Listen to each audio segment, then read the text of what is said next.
All right, today we're going to talk about a really fascinating quirk of the human mind. It's this strange place where your memory and your creativity overlap, and it can affect pretty much anyone, from students to global rock stars.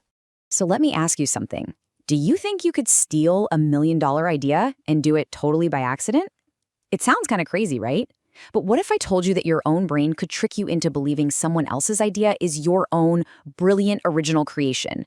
And this isn't just some thought experiment. It has had huge real-world consequences for some of the most famous artists in history. And our story starts with probably the perfect example. George Harrison. Yeah, that George Harrison. Right after the Beatles broke up, the very song that launched his solo career also landed him smack in the middle of a massive legal battle. So here's what happened. On one side, you have Harrison's 1970s smash hit, My Sweet Lord. On the other, a 1963 chart topper by the Chiffons called He's So Fine. Now, the publisher for He's So Fine heard Harrison's song and said, wait a minute. They sued for copyright infringement because the tunes were so similar. Harrison swore he didn't do it intentionally, and the court came back with this verdict that just stunned the creative world: unconscious copying. And this is the really wild part. The court actually believed him. They accepted that Harrison hadn't deliberately plagiarized the song. And yet, they still found him guilty of copyright infringement. This just raises a huge question, right? How is it even possible to accidentally copy something as complex as a whole song? Well, the answer actually has a name. This whole crazy phenomenon behind George Harrison's legal trouble is called cryptomnesia. So now, we're going to dive into what that means. This idea of a phantom memory that feels just like a flash of inspiration. Okay, so what is cryptomnesia really? Simply put, it's when a forgotten memory comes back to the surface, but your brain fails to recognize it as a memory. You don't remember where you heard it or where you saw it, so your brain just concludes, hey, I must have just come up with that. Now, it is so important to understand that this is not the same thing as plagiarism, not even close. Plagiarism is cheating. It's a deliberate, intentional act of theft. Cryptomnesia is the complete opposite. It's a memory bias, a glitch that's totally unintentional. The person genuinely, 100% believes the idea is their own. So how exactly does our brain play this trick on us? Well, it all comes down to a small but really critical failure in how we process and file away our memories. You know, the first studies on this were pretty fascinating. Researchers would get a group of people together to brainstorm ideas. A little while later, they'd ask them to come up with completely new ideas.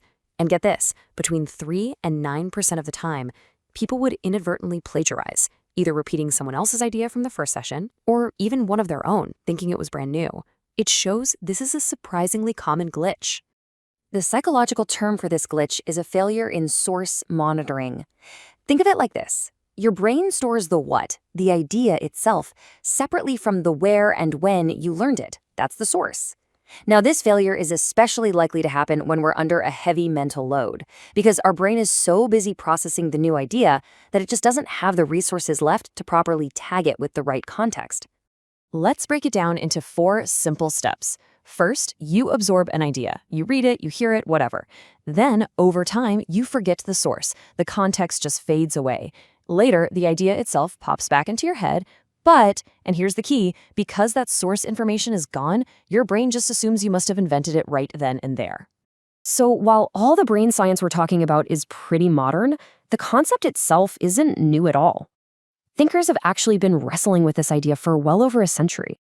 The very first documented case goes way back to 1874, involving a spiritual medium who thought he was channeling spirits.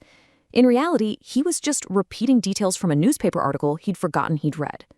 The actual term cryptomnesia was coined in the early 1900s, and soon after, famous psychologists like Carl Jung were using it to analyze the writings of the philosopher Friedrich Nietzsche.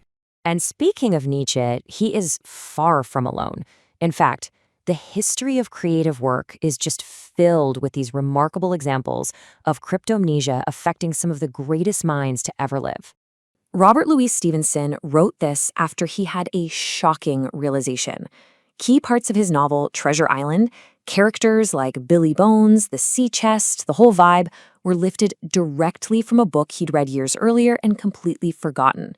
He had absolutely no idea he was doing it while he was writing. The author Umberto Eco had a similar experience.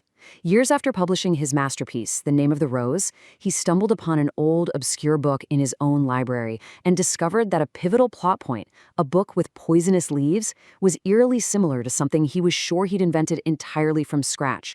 And the list just keeps going.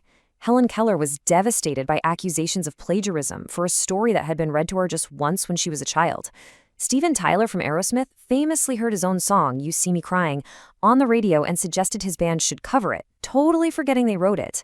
And Lord Byron's play Manfred was so similar to Goethe's Faust that even Goethe himself commented on it, though Byron swore he'd never even read the original. So, this brings us to a really tricky modern dilemma. Where exactly do we draw the line between subconscious inspiration and legal infringement? Here's the stark reality. That George Harrison case set a massive precedent. In the eyes of U.S. copyright law, your intention doesn't matter.